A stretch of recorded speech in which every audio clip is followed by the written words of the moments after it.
Welcome to WELSTech episode 396 for Tuesday, June 9th, 2015. My name is Sallie Draper. I'm one of your regular co-hosts of WELSTech, and today I'm manning the broadcast desk alone. My normal co-host, WELS Chief Technology Officer Martin Spriggs, is vacationing this week and unable to join me. We wish him well, lots of R&R, and we will trudge on with WELSTech 396 with just me. Now, those of you that watch on a regular basis or listen on a regular basis know that I'm known for having a lot of tabs open in my computer browser so that I can share you lots of great internet websites and things with you. And today is no different. I do have many interesting resources to share that may have an impact on you as you carry out ministry using technology in both the public and your personal ways. And many of these tabs that I have open on my computer that I'm so eager to share with you come from a lot of my friends this week. So even though I don't have a co-host sitting across from me in this Google Hangout virtual environment that we normally broadcast with, I do have a whole slew of co-hosts that backed me up this week and shared ideas with me to share with you on the show. So I'm titling this show The Latest and Greatest because that's exactly the question I posed to my friends.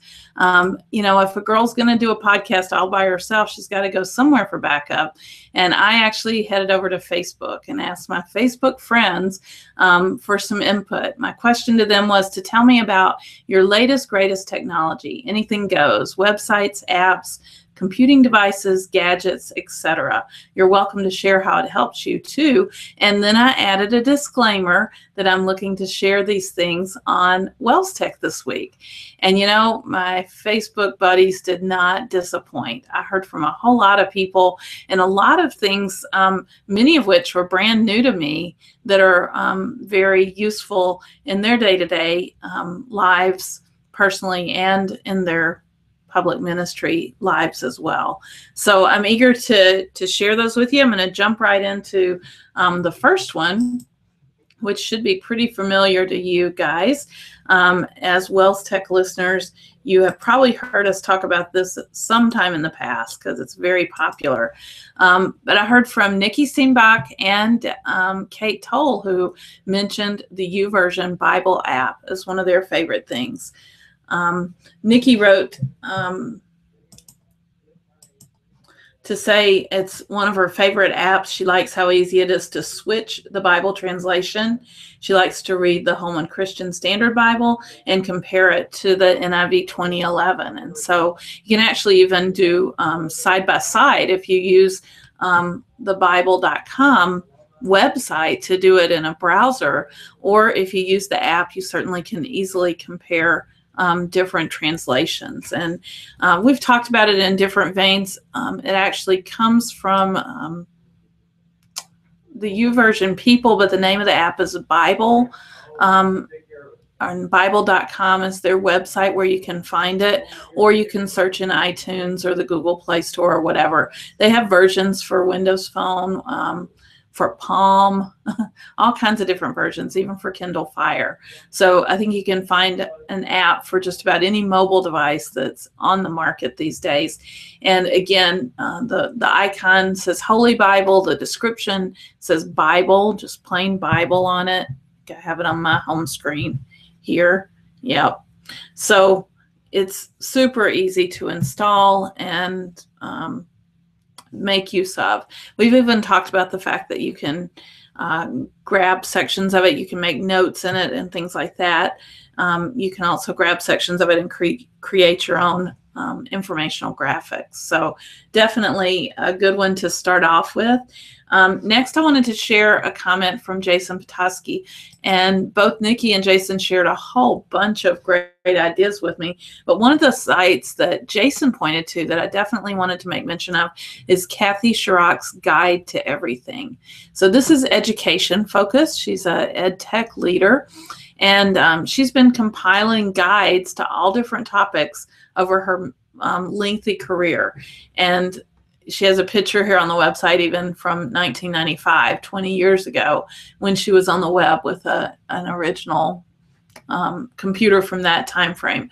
Anyway, you can look into all different kinds of education technology resources here on our website.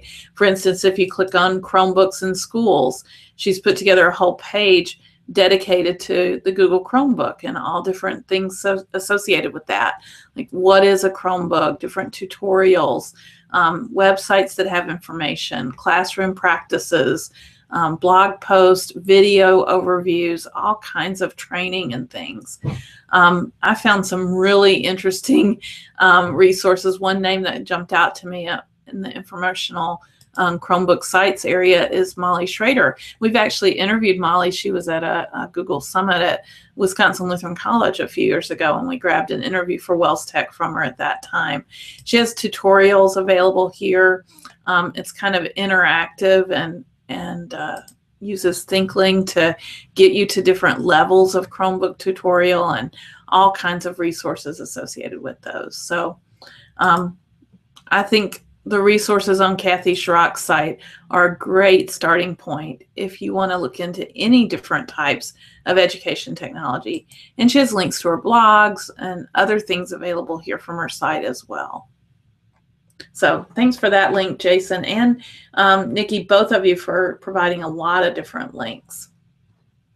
The next commenter on my Facebook post was our friend Cindy Krieger. Cindy is a WELS member in Michigan. She works actually for the state of Michigan on some of their technology initiatives and is always supplying us with good ideas. And I loved her comment. It was that she enjoys playing an app on her phone for license plates. So that's a pretty common game, especially in the summertime when people are traveling, vacationing.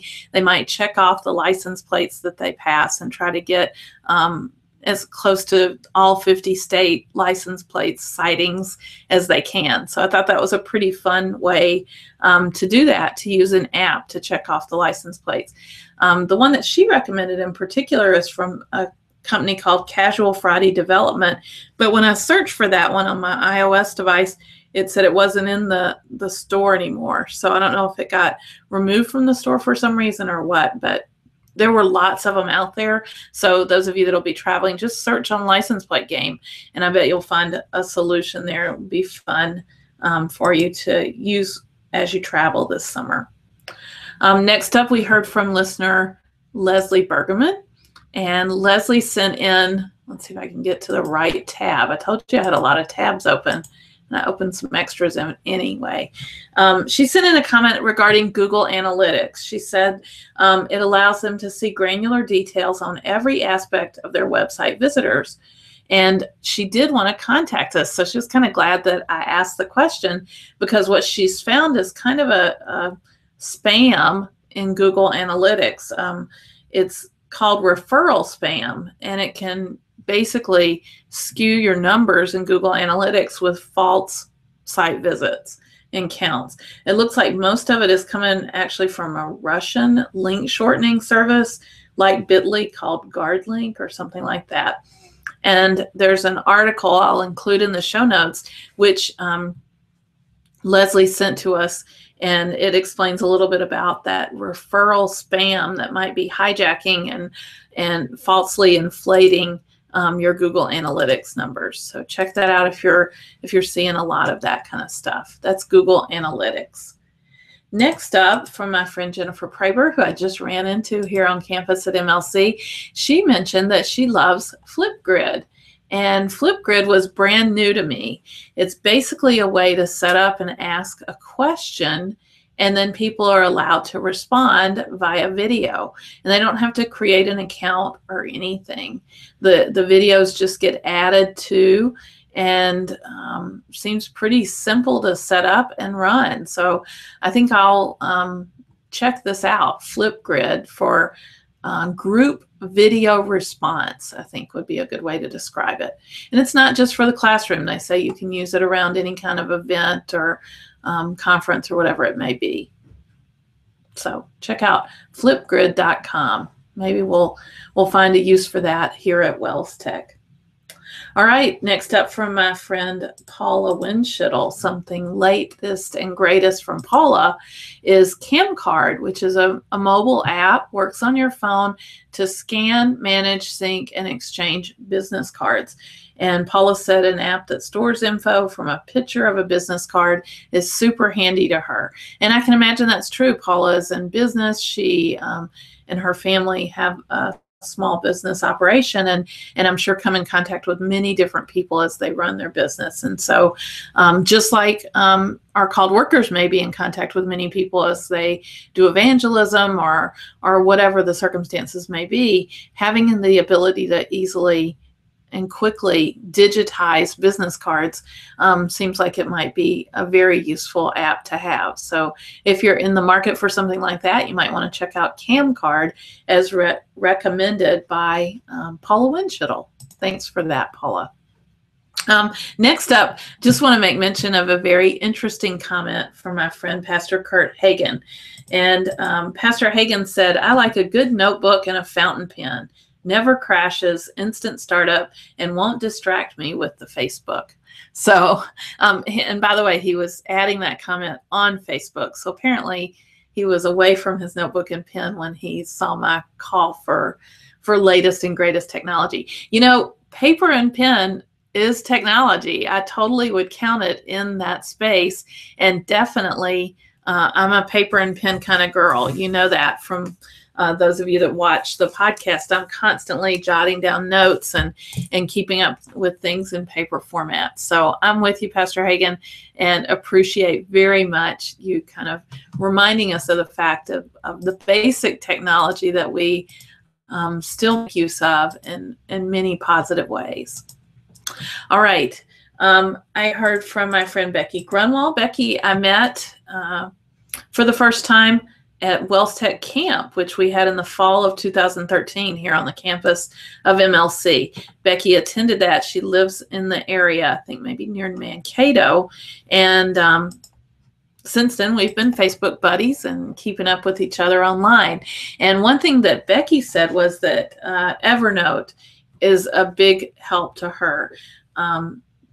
And she does that typically using a JotScript pen, which works with Evernote to digitize your handwriting right away. So Pastor Hagen, maybe if you were interested in a digital version of all of those notes you put in your notebook, you might want to consider a Jot pen. And it allows you to organize notes. Becky says it's like she has a blank sheet of paper at her fingertips whenever she needs it. So never without your notebook and pen, and storing it in a digitized fashion in the cloud via the Evernote website. So great recommendation there, Becky. Thanks for sending that in.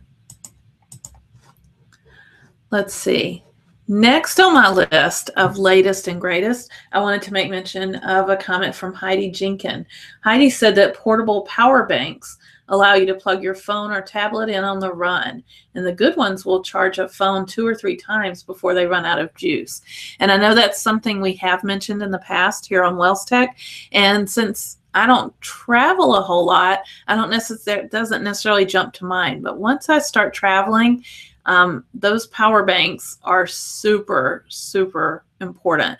So for those of you that are on the road a lot, perhaps just doing a lot of visiting of members and things on a regular basis, or of shut-ins or things like that, having this backup power supply can be really important.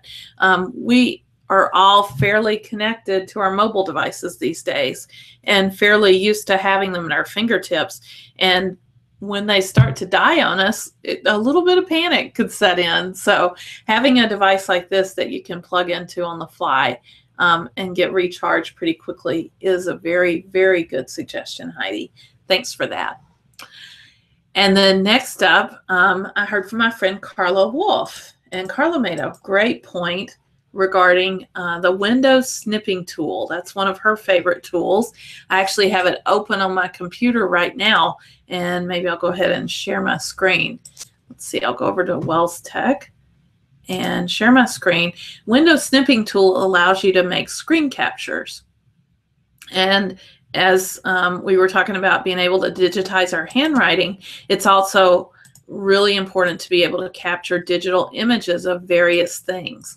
And so with the snipping tool, if I were to turn it on right now, my screen goes kind of white, and I have this plus sign icon that I can drag across a portion of my screen and let go, and I get a screen capture. And I'm guessing you guys didn't see any of that if you're watching the video, but I can just tell you that the magic happened here. Let's see if I stop sharing, and then maybe I can share the screen capture that I took. Let's see, here it is. So there's the screen capture I just grabbed from the WELSTech website. What Carla's point was, is it's nice to be able to have a tool like this on the fly. So perhaps you sit down at a computer at school or at church, or maybe you sit down at a computer at the public library and do something and want to keep a copy of it. Maybe you want to email yourself a copy of it or store it out in the cloud, whatever it may be. Research that you're doing, a receipt that you've received digitally, whatever it may be, using the Windows snipping tool, which is built into all Windows computers, allows you to quickly and easily make a screen capture. It'll also allow you to use some of the features that are there, like draw a circle around something with a pen, or highlight some text on the page that you've taken a screen capture of. Whatever you're interested in doing. There's even an eraser tool. If you make a mistake, you can get rid of it. And then you can easily send the snip via email or save it somewhere. And like I said, if you're working on a computer that's not yours, perhaps at the library or whatever it may be, and you go to save it, you can save it out to the cloud, to your Google Drive, for instance, or your Dropbox account. Or you can open up your cloud-based email, like your Gmail account, and attach it and send it to yourself, or send it to a recipient of your desire. So lots of options with the snipping tool, and it's just a neat reminder that Carla gave us that we can actually use the tool on the fly if we're kind of in foreign territory. I know for me, I often am traveling, for instance, to my mom's house in Mississippi, and I might not be on my own computer. I might be working on hers and want to take a screen capture of something. And just knowing that that tool's available and can be used in that way is a big help. So thanks for that, Carla. Good idea for those that are listening. All right, just a couple of more to share from my virtual co-host this week. The first one is a website we, I believe, talked about once on the podcast. It's fairly new as far as I'm aware, and my friend Jessica Gierach reminded me of this. She said, for education, I've used Plickers. It's free and a fun way to give quizzes in class, or just check info on whatever on whether they get the content. My kids actually cheer when I say we have a quiz. So the concept behind Plickers is using like scannable QR codes. So each of your students has a bank of papers, a group of papers that represent an answer to a question. So you may pose your question with A, B, C, D as the options, and people hold up the paper that represents their answer to your question. You use your mobile device to take a picture of that, and it electronically, digitally interprets which students were holding up which papers. So in advance of it, you set up your classroom, put names on each student in the layout of their desk, and then it tells you who answered in what way.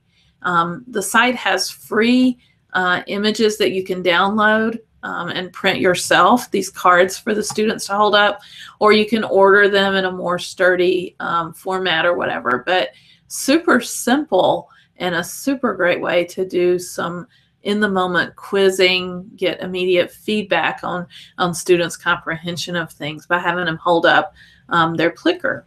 So I think that's a really cool idea, Jessica. We hadn't heard of anyone that was actually using it successfully, and so it's cool to hear from you and know that it is something you've made use of, and it has worked well, and the students seem to really like it. So that's a plus if students like taking quizzes. All right, rounding out the list, then we heard from Pastor Paul Jansen, who sent us a link to Bible Screen. And this is a tool I learned that is created by the Logos family of tools out there. That the parent company is Faith Life, and they have this biblescreen.com website. And so you can stream Bible art straight to your screen. It allows you to do it on a Roku channel, and that's what Pastor Jansen said he's doing. You can stream it on a regular computer. You can stream it to a digital photo frame and to your various mobile devices and Windows 8 machines. So basically, it just plays some background music, which you could mute or leave playing, whatever you want, and then scrolls through, perhaps refreshing every 20 or 30 seconds, different images connected to Bible verses. They're all super high quality, and you don't have to do any work to have them playing on a display screen, for instance, in your church narthex or wherever it may be, in your school entryway or whatever. If you don't have any announcements to post currently, then you could switch to the biblescreen.com app and have them playing on your device automatically. So really cool tool there. I wasn't aware of that. I'm not sure if we've ever talked about biblescreen.com on the website. I think it's definitely a latest and greatest kind of discovery for us. So lots of news things there. Lots of creative uses for them, and lots of appreciation from me, the solo host of WELSTech, that you guys, backed me up in that way and shared some of your ideas and experience. So thanks to everyone who participated in my informal Facebook poll and for sharing your ideas and things. I definitely walked away better off because of it. So I really appreciate your help. All right, time to move on to our regular segments of WELSTech. And first up, we'll talk about news in tech. And I think some of the top news in tech this week was around those folks at Apple. They have put on another worldwide developer conference where they announce what's coming in the future with Apple. And the big announcement for this worldwide developer conference was that iOS 9 is going to be unveiled. I think they said this fall. So not right away, but soon there'll be a new version of the Apple mobile operating system. And it's going to be more proactive. It's going to, assume things based on where you are and what you're doing. The examples they give are if you plug in headphones when you're at the gym, your Now Playing track will start playing right away. Or if it detects an upcoming event in your email, it'll automatically add it to your calendar. And apparently, that's some behavior that had existed with Google Now already, and now Apple is integrating it into their operating system. Also mentioned here, the search is going to search within apps. So currently, if you do a search on iOS devices, it brings up the apps that match your search term, but now it's going to go deeper and search within apps. They're going to get public transit on their mapping systems, and they're going to get rid of their newsstand app, which is one of those apps that comes along with the iOS devices that's kind of forced on you. You can't delete it, but they're taking newsstand away, and they're creating something called News, which is very Flipboard-like. So it's kind of a magazine quality reading space for you. You can subscribe to different topics and it'll mash up whatever your interests are. You can also add your own feeds to your favorite sites, and it'll integrate in this News app that's going to be new in iOS 9.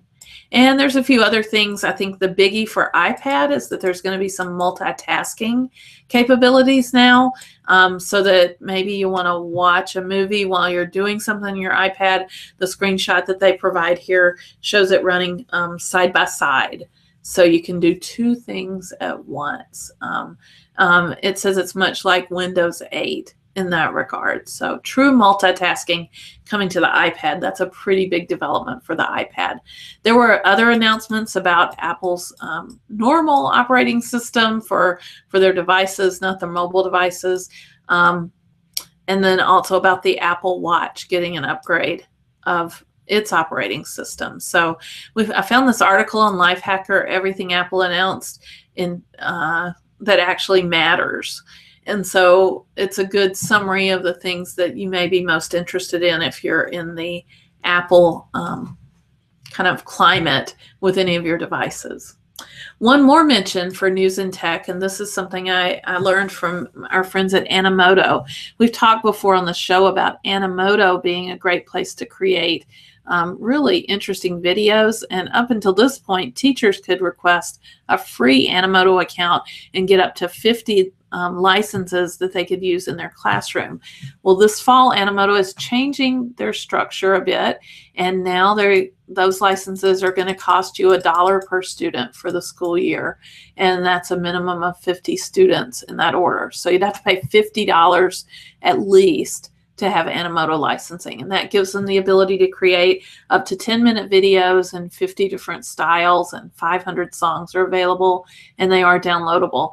If you go one step further, pay $2 per student, you get their pro level where you can get longer videos, lots more styles and songs. You get rid of the Animoto branding that's part of it, and other features. This Classroom HD, though, the $1 per student, that's what used to be free up until the end of this school year.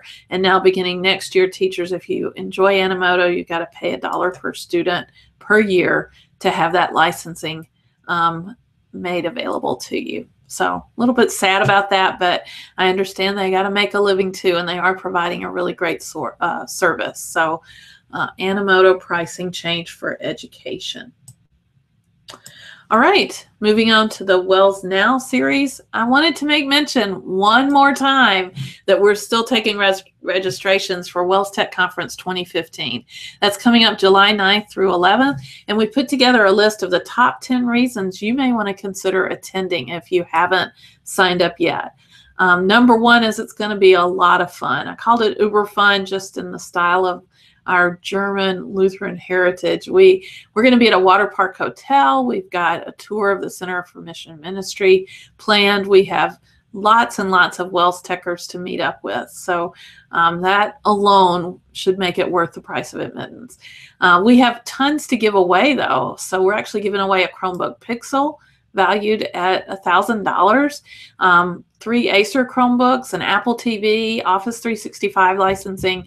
And as if that weren't enough, many of our vendors that are attending the event have giveaways of their own. I heard mention of an iPad being given away from a vendor, and some other things. So you have a really great chance of winning some really nice shiny tech. So that's a good reason to attend. We've got our own mobile app. We have great keynotes. We have an Ignite session planned where many of the attendees will be presenting their own ministry tech success stories.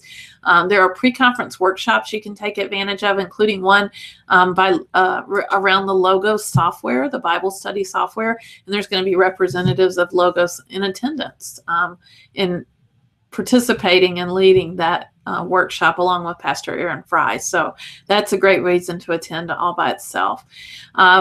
We folks at WELSTech are turning 400 that week. So we're going to celebrate with our 400th episode live from the WELSTech conference. We have lots of sponsors and speakers and tracks for you to explore related to WELSTech Conference 2015. If you're interested in attending, our registration deadline has been extended. It ends now next Monday, June 15th. So head on over to wells.net/WELSTechConf and check out the Register Now link. There you'll find information about all the breakout sessions. You can read about them by track and by time. You can find out about the pre-conference workshops, all the different presenters that'll be there, and lots more information. And the magic Register Now button is there where you can fill out that registration form and join us in lovely Waukesha, Wisconsin for WELSTech Conference 2015. We really hope to see you there, folks. All right. Next on our list of things to talk about in a normal WELSTech episode are our picks of the week. So normally I have a pick, Martin has a pick, and these are things that we're using, something new perhaps a tip that makes our lives a little bit easier, using technology to make us more productive or whatever it may be. And this week I'm a solo act in the tips of the week section as well. But I have some new hardware to share with you guys. I actually, my husband and I actually broke down and bought fitness bands for the first time. We've talked about them on the show in the past. I think we had Professor Dan Garish join us maybe about a year ago to talk about using technology to maintain your fitness. And now we have these personal trainers attached to our arms, basically, with this fitness device. The one that we chose for a couple of reasons is called Strive. It's not the run-of-the-mill most popular, perhaps. Let's see if I can share my screen. I have their website open here. It's strive.com, and that's spelled with 2 I's and no E's. So STRIIV.com. And they have 3 different products, actually. They have something called a Fusion, and then a Touch, and a Band, and then they have a couple of other things that aren't fitness bands specifically. The one that we went with was the Touch. It's kind of the midline product, and one of the main reasons we picked it was because it was more affordable than some of the others. So their Fusion one, I think, was around $100 or maybe a little bit more, but this Touch was at about the $70 price point, and that was a little bit less expensive than some of the others. And it had many of the same features. So it definitely tracks our steps throughout the day, has some alarming, so you can set up times when you want it to buzz at you. It actually syncs with my phone and will buzz if my phone rings, which is a nice feature because I don't always hear the phone ring, or I've maybe silenced it and would miss the call if it weren't buzzing on my arm. I can wear it in the, overnight while I'm sleeping, and it'll track my sleep time as well as my awake time, so I can see how many times I actually roused and woke up during the night if my sleep wasn't as comforting as I'd hoped it was. And it has a really fun mobile app that goes along with it, so you can see charting of your progress, how many steps you've walked, and those kind of things. Converts it to the amount of time and the distance and the calories you've burned, all of those kind of things. And you can find charts of that in the mobile app. Something we were surprised by in the mobile app, though, and let's see if I can bring up mine. And my steps aren't real great because I sit at a desk all day. So that's one of the reasons I needed it. So far today, I only have 1,500 steps. So I've got a ways to go, but we usually walk in the evening. But what I'm showing you, it's really hard to see on my screen, is that we can be friends, and it tracks both of our steps throughout the day. And it's kind of like a little race grid, so you can see who's ahead, who's done more steps throughout the day. So my husband and I have really risen to the challenge. I was surprised at what a difference it made for us that we're competitive, and because our competitive nature comes out, then we are a little bit more motivated to walk. And so each day we kind of, by the end of the evening, we're looking to see who has more steps. And yes, I'll be honest, some people have actually ran circles around in our house trying to up their step count to beat the other person by the end of the day. So that's a positive thing for the Drapers, at least, who both have desk jobs and appreciate that we need to get more exercise in our day. So far so good. We've had them about maybe 2.5, 3 weeks now, and can't really find anything in particular to complain about. The charge on them lasts maybe 4 days or so, which is not bad. I think the advertising set up to 7, but with all the syncing that goes back and forth between the watch and the mobile device, I think that slows it down or uses up the battery a little bit more. But I can't complain with having to charge it in once every 4 days. I have to charge my phone every day. So not a problem for that. And the charging takes a really short amount of time. So really no worries there with the whole charging thing. Been really pleased with it. We'll see if that's the same, after 6 months or a year, if it's that durable and that kind of thing. Verdict's still out on those kind of things. But so far so good with the Strive Touch, that midline device from Strive. All right, that's my pick of the week, which means we have arrived at time for community feedback, where our listeners share different comments and ideas with us, and sometimes I throw in a few myself. So the first one that I wanted to make mention of is actually a Pinterest pin